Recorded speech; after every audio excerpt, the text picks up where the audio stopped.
Right, so thank you, Malcolm, for your very kind introduction. And first of all, I would like to thank my family, because I've been around for some time now doing research, but they always supported me in my endeavors wherever I went, for elective in India, for the year on the Isle of Wight, and later on moving back to England, and they managed to visit me a couple of times here. So thank you very much for all your support. Now, as Malcolm mentioned, I've been around for some time, so it was a bit difficult to which topics to talk about. So I apologize to the people whose project collaboration I cannot mention in the talk today. So today we want to focus on three main things I was interested in. One is about optimal cord management, then the studies on newborn circulation, so how the blood flows through the body, family integrated care, and as I go along, I will give a few top tips for aspiring researchers if you're interested in pursuing some research as well. So when we think about cord clamping, we need to think what we are talking about. So neonatology is about care of the babies. And whilst they're in the womb, the blood flow comes from the placenta, from the mother. So oxygen is provided by the mother and goes into the body. There's not much blood flow into the lungs because they only need a little bit of blood flow to grow. They don't need to do any provision of oxygenation to the baby. And therefore, we have a few shortcuts in our circulation, which are called shunts, and they're supposed to close after the clamping of the cord. So what you normally do when the baby is born, you first clamp the cord, and then you cut the cord, and then, of course, the baby has to do all the work themselves.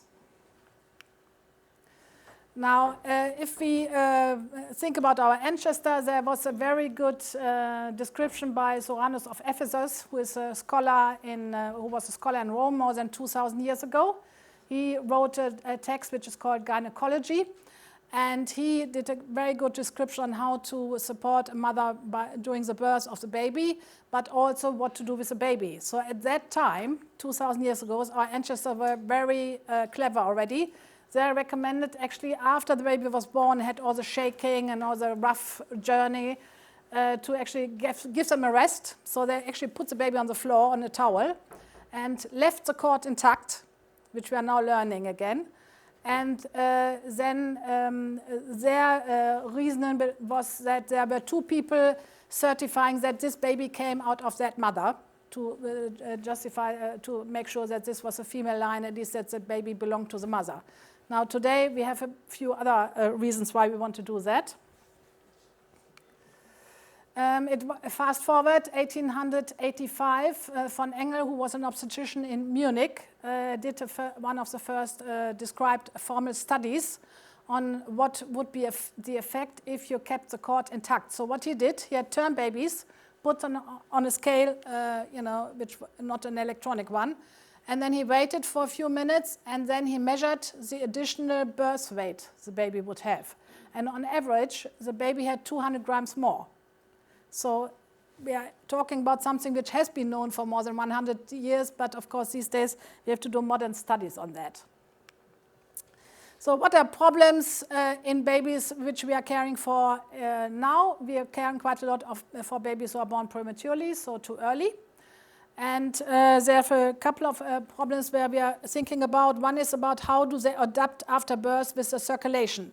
So in comparison to adults, where we are thinking about, somebody has got very high blood pressure, we are worried about that the baby's got low blood pressure. And we don't want it to be too low, because otherwise the baby does not get good organ perfusion. Another problem which we are still dealing with is intraventricular hemorrhage. That's bleeding to the brain. So this blob here is a blood clot inside the brain. And as you can imagine, that causes brain damage. We think that part of that can be if you have fluctuating blood pressure, so going up and down, and being unstable.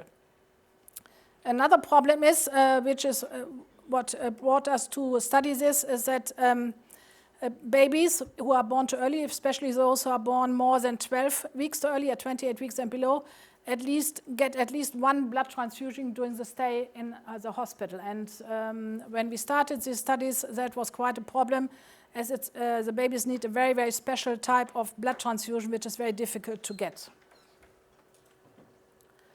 Now, at the time when I got interested in the topic, I was a young trainee doctor under Gerhard Jorch, and we were participating into a study of erythropoietin, which is a hormone which is produced in our body to build up new blood cells. It was initially developed to help adult patients with kidney problems because they need a blood transfusion all the time. And then, because it was, then they were able to do it so artificially. There was an idea: could we give that to the preterm babies and reduce the number of blood transfusion, which was a problem at the time. Now, doing that, so I was a sort of a local co-PI to that and learned all about how to do a drug trial. But most importantly, I met up with Barbara Holland and Charles Wardrop, who were working in Cardiff and later in Glasgow. And at the time, they had done a study looking into the effect of waiting for 30 seconds in preterm babies and whether that would benefit to reduce the blood transfusion. That's what was the topic we were thinking of at the time. So reducing the blood transfusion. We had quite a lot of discussions around that. Barbara Holland was also a member of the European Society for Pediatric Research, where Gerhard Jorch had introduced me. And the society has got lots of several sections, working groups. And she was a leader of the working group. And I made, when she came to the end of a term, I asked the question, what does a section secretary do? And I was duly elected. So that got me onto the council. And so for the aspiring researchers, sometimes just pick up your chance, say yes, you never know what's coming out of it. And I will tell you later on what has come out of it. So as we were discussing about benefits of not clamping the cord too early, we were also discussing how is the blood actually distributed between the baby and the placenta. So for most of the duration of the pregnancy, it's 50-50 because the placenta has to work quite a lot. But nature actually shifts that blood towards the baby, towards the end of the pregnancy. So nature already tells us, what is good for the baby. And then if you think about it, so in immediate cord clamping, 50% of the blood of the baby is still in the placenta if you are born prematurely, because at that time it's 50-50. And that is then lacking into important organs like the lungs if you do immediate cord clamping. So we wanted to work on that. So as Barbara and Charles had done the study on 30 seconds, we were discussing maybe longer is even better to get more blood into the baby. So I had quite cooperative obstetrician and midwives in Münster, and we did a study extending the delay a bit further to 45 seconds and comparing that at the time with immediate cord clamping. And here there's the brief results to show that the hemoglobin values in the group who got 45 seconds was higher throughout the first 6 weeks of life. And this is data only on babies who did not have a blood transfusion. But overall, they also had less blood transfusion. So then I moved on to Brighton. And one of the reasons to get here actually was because they already had a tradition of having delayed cord clamping for term infants. So the midwives were quite on board on that. At the University of Brighton, in the course, they learned it. The midwives go to university here to learn their job. And that was a tradition, so they learned it as students and then carried on in clinical work. So, but they weren't so much familiar with a preterm baby. So I was able to introduce 30 seconds. I could convince the obstetrician for that. But Des Holden at the time, who was the lead, said, can we not milk the cord? So with milking, we mean that we do a gentle stripping of the cord so that the blood is actively transferred into the baby and it does not take as much time. At the time, there was a study from in Japan where people had cut and clamped the cord and then just milked the cord 2 times, but just the blood from the cord. So that's not much in it. But we thought it's better to leave it intact. So we did a comparison trial. So I knew that early cord clamping is not really ethically justifiable anymore. So our control group were 30 seconds, which was the standard at the time. And we compared that with 4 times milking of the cord towards the baby. I calculated that on studies we had done back in Münster, where we did placental blood harvesting. So I knew how much blood was in the cord. So I could calculate how much would go into the baby. And this is the result. And you can see that both groups have similar blood pressure measurements after birth. We were still concerned about circulation. And the hemoglobin values, of course, it drops down because we send lots of too much blood into the laboratory. But at 6 weeks of age, there was a positive effect on the milking groups. Small numbers. And we think that is because there are more stem cells from the cord blood going into the baby. Now, as part of this study, we also did follow-up studies. So when we do clinical study in preterm infants, we have the immediate outcomes, like the number of blood transfusions and hemoglobin values, how's the blood pressure, but how are the babies later on? So we want to make sure that we are doing something safe. So we did follow-up studies at 2 and 3.5 years of age.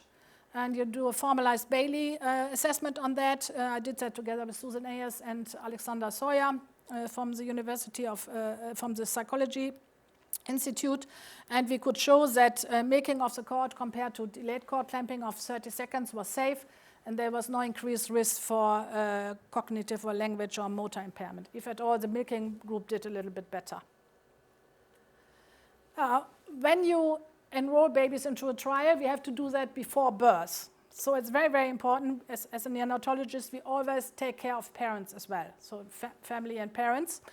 And as part of our studies, we had to ask the parents before birth to enroll their baby, because you had to do the randomization before the birth.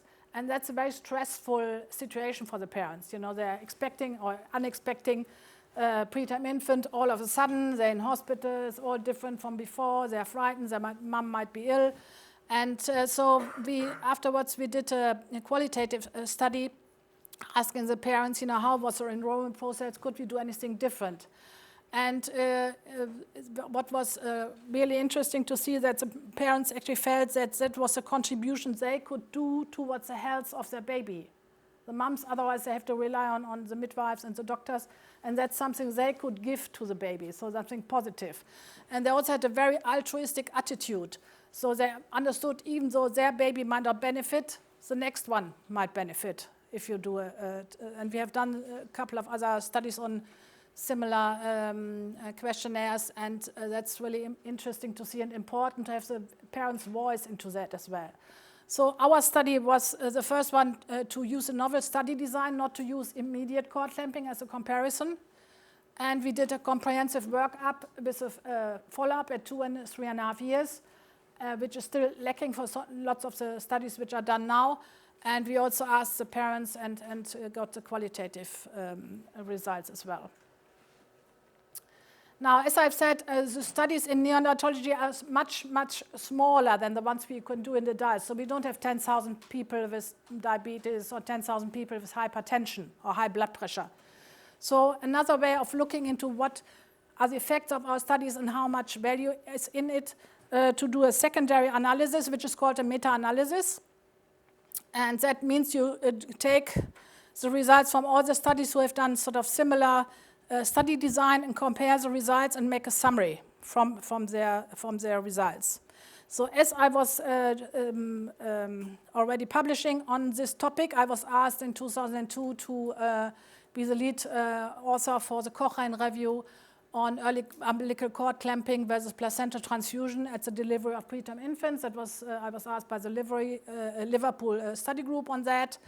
And we published our first Cochrane review in 2004, and then you have to repeat it after a year as more people are suddenly got interested in these kind of topics.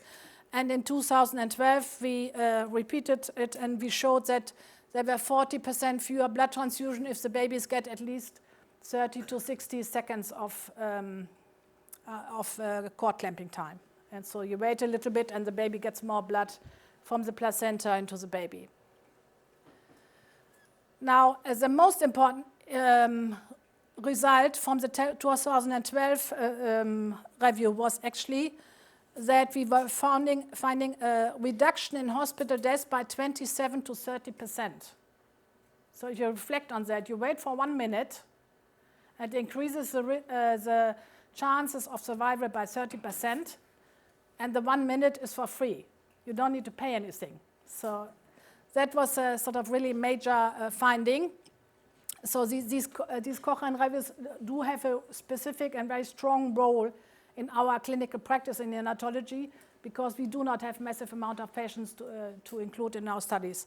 And then the circulation got all better. They need fewer blood transfusions.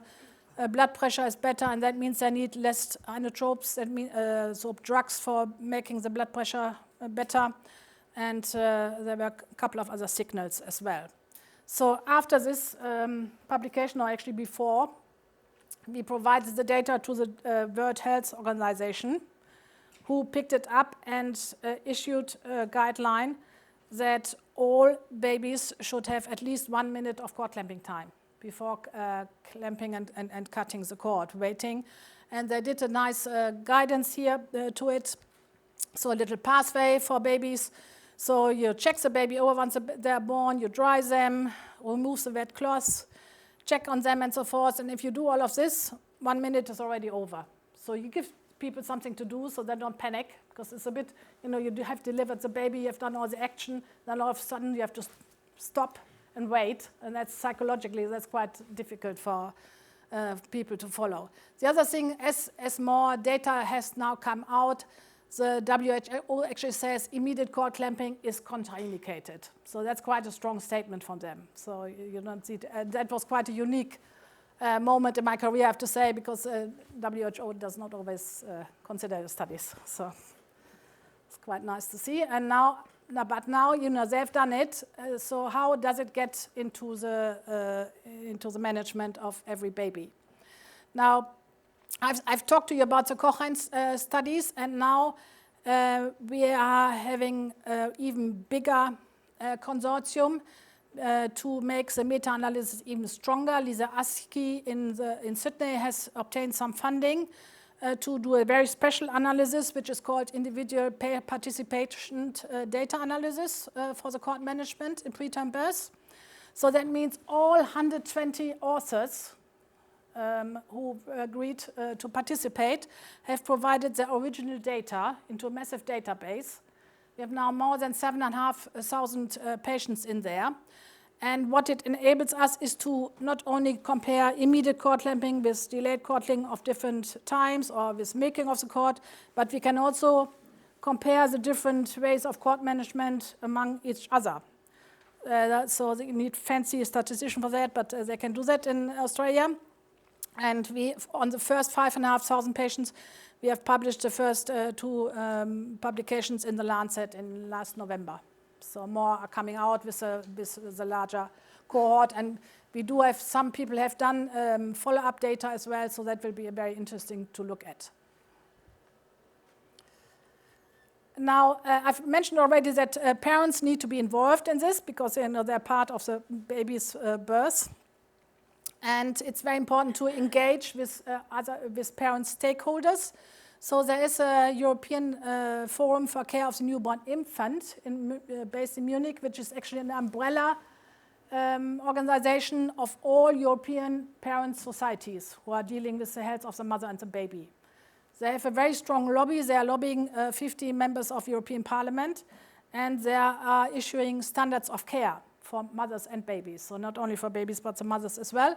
And I'm on their advisory board, and together with Ola Andersson from Sweden, with whom I'm now doing also some studies, we wrote their standard for cord management in term infants and also in preterm infants. And that is very, very thorough because it also looks at the environment. So what kind of standard should be there in the delivery rooms? What kind of staffing training needs to be done? What kind of information should be given to the parents? What choices should be given? And then how to do it in a practical way. So it's very important to consider these kind of things. It's one thing to do the clinical study, but then getting into a practice, you need these kind of guidelines as well. And what do we do in England? I just wanted to mention that briefly for people who might not know. That is done through NHS England. They also defer to the British Association of Perinatal Medicine, who does provide quite a lot of pathways for them and guidelines. And we have a pathway now for babies who are born below 34 weeks gestation, so that's 6 weeks too early. And again, it's important to look at all the care which we have to do for the mothers, but of course optimal cord management is in it, and I was part of the group who did the guideline for the optimal cord management, specifically that toolkit specifically, and now we are rolling it out into the different networks and the practice. Now I was very lucky. We have a big department of global health here in BSMS, and Melanie Newport introduced me to the colleagues in our partner university in Lusaka at the Zambia Medical School. And I found colleagues there with whom I could collaborate. So we did a workshop together with Ola Andersen, who has done some work in Nepal as well. So they were at the workshop, and ourselves and the colleagues from Lusaka. So we did a training workshop on optimal cord management. And then that provided the opportunity so that 4 of our global health students who wanted to do an MSc project did qualitative studies with staff in Zambia, in Nepal, and also in Tanzania. And they looked into what kind of challenges are there, what are the obstacles to implement optimal cord clamping management in these countries. So just to summarize a little bit, they have, in Lusaka, they have 14,000 deliveries in one hospital per year. So as there's a lot of more workload, and they have much less staffing than we have. So often one midwife might look after 3 or 4 ladies at the same time. So they find it quite difficult to wait even for a minute, because next door, the next one is popping out the baby. So it's quite difficult. They have environmental problems, setting in the hospital. They can have low temperatures as well there sometimes. So they're worried about if you wait for too long and not swaddle the baby, might get cold. They're worried about the high incidence of HIV-positive mothers. So there's still a reluctance there, but we have done there are some studies from Africa which show that if the mothers have a low viral load, it's very safe to do the HIV, to do the delayed cord clamping for the babies. They were also worried about hemorrhage or bleeding of the mother after birth. Then they have a very high proportion of teenage mothers who are sort of all over frightened about the whole delivery event anyway. And they weren't quite sure what to do with multiple births, so that requires more training. I'm glad to report that our maternity team here in Brighton is very happy to do cord clamping in twins and triplets. So delayed cord clamping or milking of the cord. So what are we doing in the moment? My attention is now a little bit moving towards term babies. I'm part of the group of Ola Andersen in Lund University, who has done some proof of concept studies to do resuscitation whilst the baby is still connected to the cord, in case for term babies needing extra help. So they've done that for vaginal delivery babies. They're currently running a study on cesarean section, and it was very interesting to see. I participated in their workshops where we did the simulation training and developed it, and how to set it all up with an obstetrician, anesthetist, and the neonatologist all together at the cesarean section. And again, it's important to do staff interviews. So we have presented some of the data last year at Jens in Rome, and we are currently writing up the first papers on these results. One of the medical students was also looking as a year 4 project into a meta-analysis on those studies which have already been published. As you can see, there are only very few on this topic. And there's a trend towards that the babies might do better with regard to survival if you can provide the resuscitation whilst the cord provides extra blood for the baby if they need it. Okay, so that was the first topic. Then I'm now moving on to medicines for children and newborn. I already mentioned that we were doing the study on erythropoietin in babies, and the fact is that even today, more than 80% of the medication which we are using in our unit every day are not actually licensed for babies. So we are sort of off license, and so it came from the need that we wanted to treat babies and give them some medication. So what people have done, drugs were developed for adults, were tested and properly trialed in adults. And then you try it in an 18-year-old, a 16-year-old, a 10-year-old, and so forth. titrate down the medication, do a little bit of studies on it, but quite often in the neonates it's sort of hit and miss, and we just titrate it down and make tiny doses. But quite often we do not have a lot of data on safety, efficacy, and how to do it better. So that has also been recognized by the sort of politicians. And there was, in the early 2000s, there was a movement to do a pediatric drug regulation in the United States and also in the European Union. So the European Union has got a regulator which is called the European Medicine Agency, and the USA it's a Food and Drug Administration. And the idea was to entice the pharmaceutical industry to do these studies, which are very difficult and very expensive to do, to give them 6 months extra patent protection so they can sell the drugs for longer. So that has been put in place in 2007, and they get a pediatric use marketing authorization for that. So for every new drugs which are now developed and which might be relevant for children or for neonates, they have to do a pediatric investigation plan as well and do these studies. A little bit later than the adults, but it's on that board. Now, the regulators can only work with, if they have expert advisors. And as I was on the council already, in 2005, I was asked to be the representative for ESBR at the European Medicine Agency. And as this new drug regulation was developed, I was part of the delegation from the European Medicine Agency, led by Agnes Saramon, to go to Bethesda, to a meeting between the FDA, the EMA, and actually Health Canada was there as well, and pharmaceutical industry and academia, to draw up priority lists of existing drugs which we were already using, but which were supposed to be studied to get more proper evaluation and proper dosing and everything. So saying yes to ESBR made me go to Bethesda, which was quite a unique experience. And so this, I was part of writing up this priority list, and of course it was just, going around the whole houses and the different stakeholders before it was approved. So we had the drug list, and now the industry was a bit hesitant. They're selling it anyway.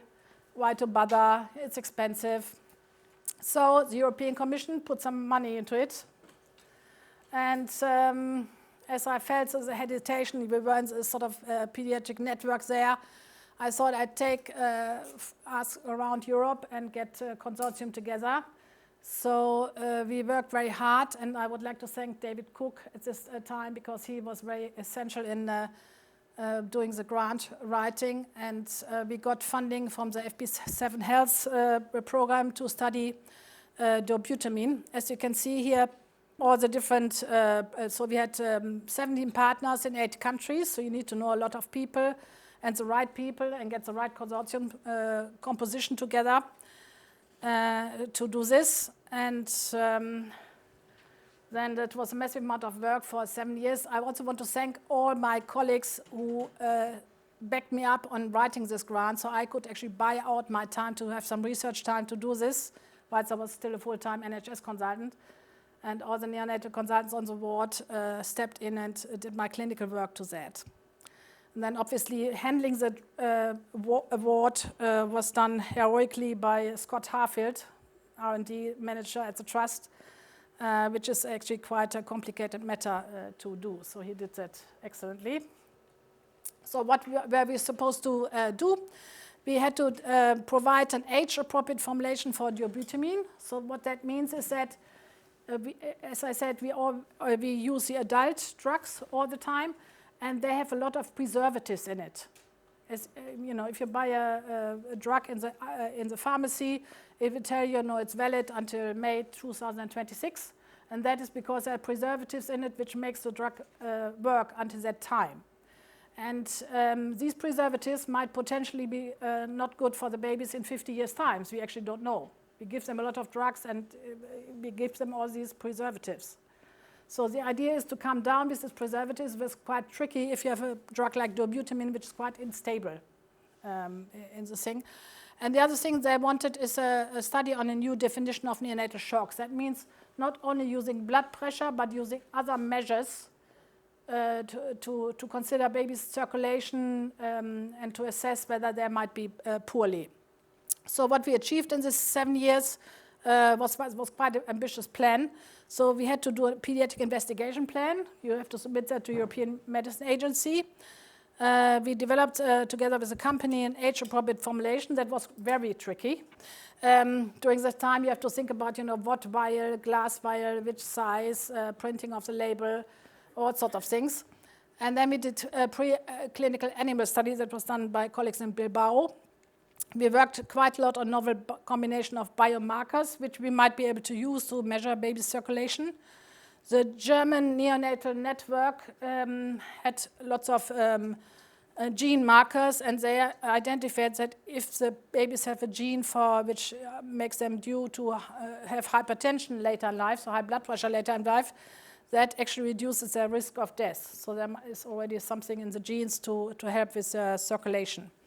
And we managed to do human pilot studies to study how the body is handling the blood, the dobutamine in the body, in the blood.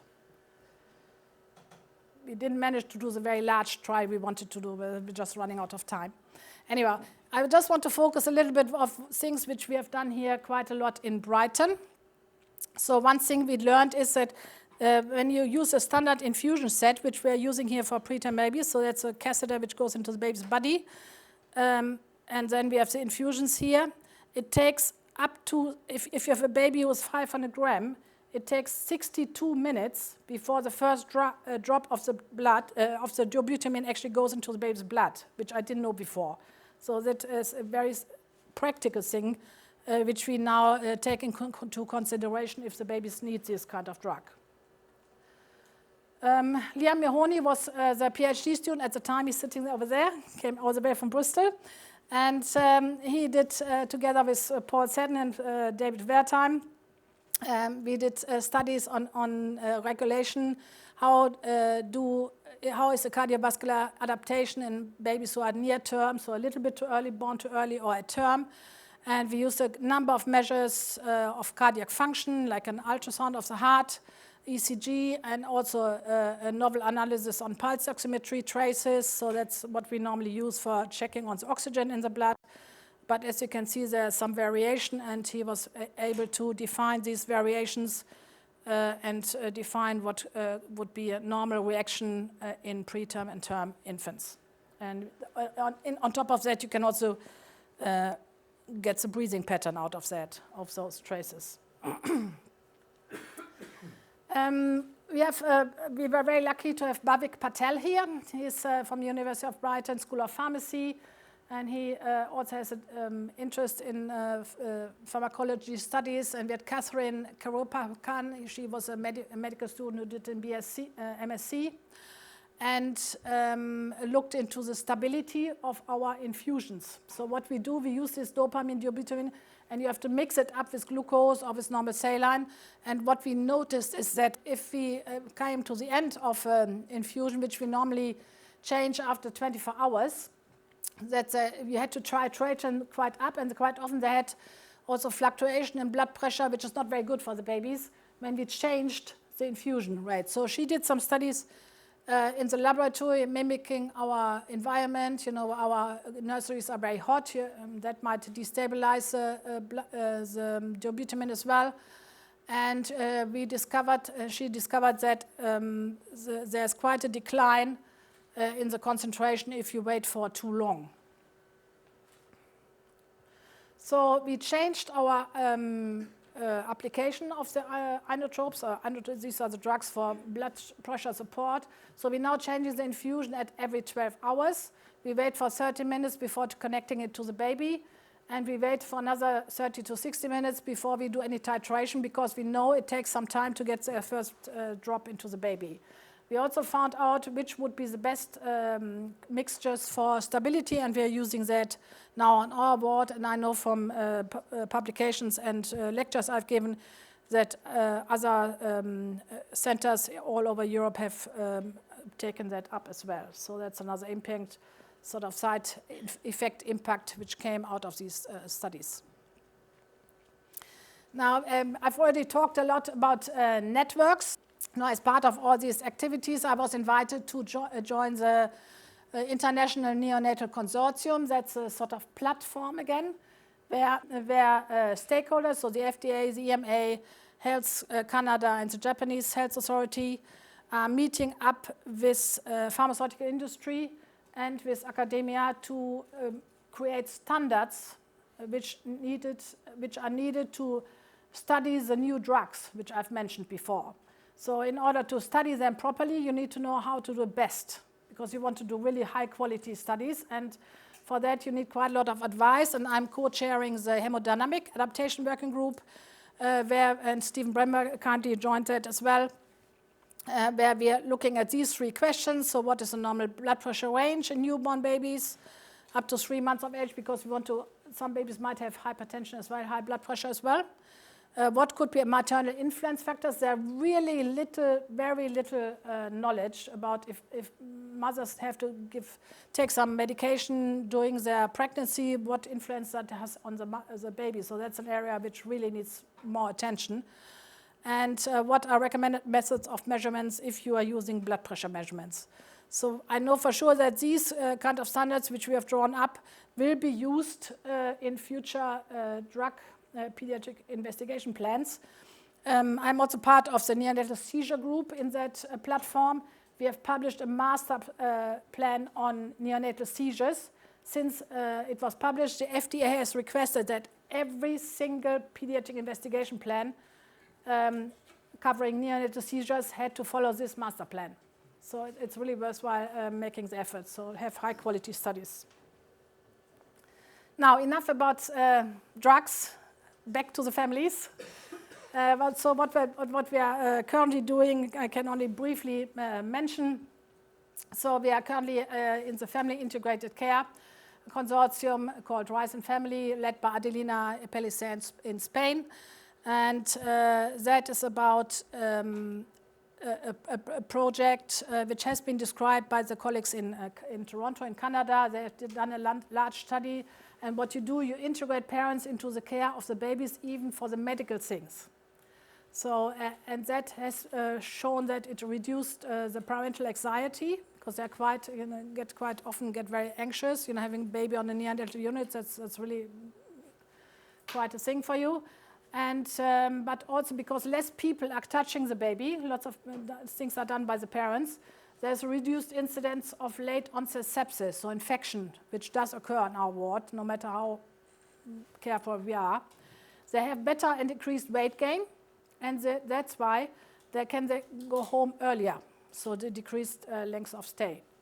And so what we are doing here in this project, which is again funded by the European Commission, to find implementation methods to do that in different cultural settings.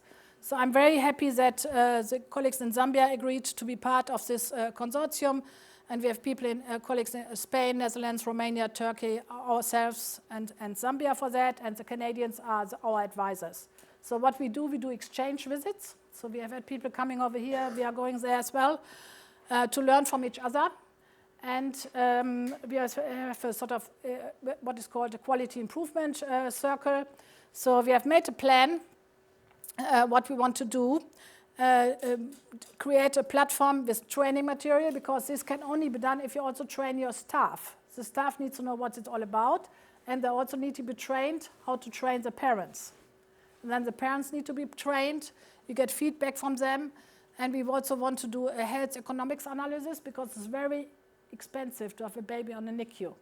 And the parents are very, very much forward to that. And I'm very grateful to Natalia Ishivakini to be part of this and leading on that as well.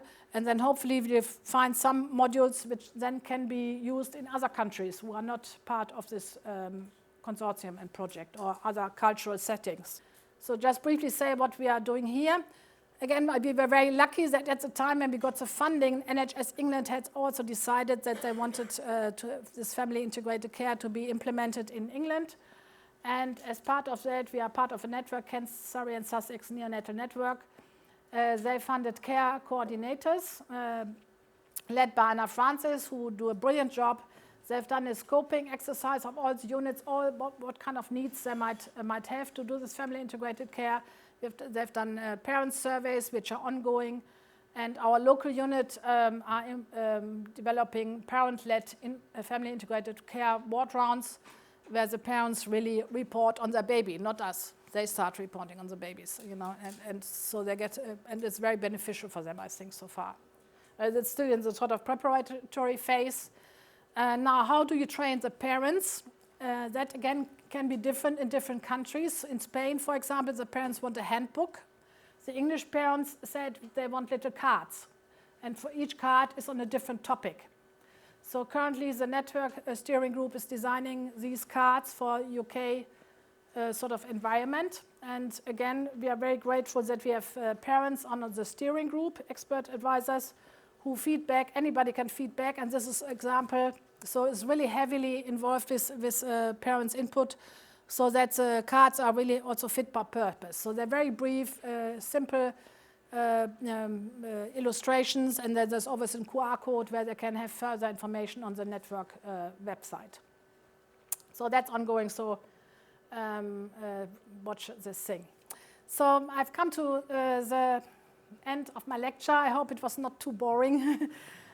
Just to summarize the tips for the aspiring researchers. Yeah, say yes to your chances. You never know what's coming out of it. So, you know, I said yes to being ESBR representative in EMA, and then you have a 6 million grant, which was quite surprising.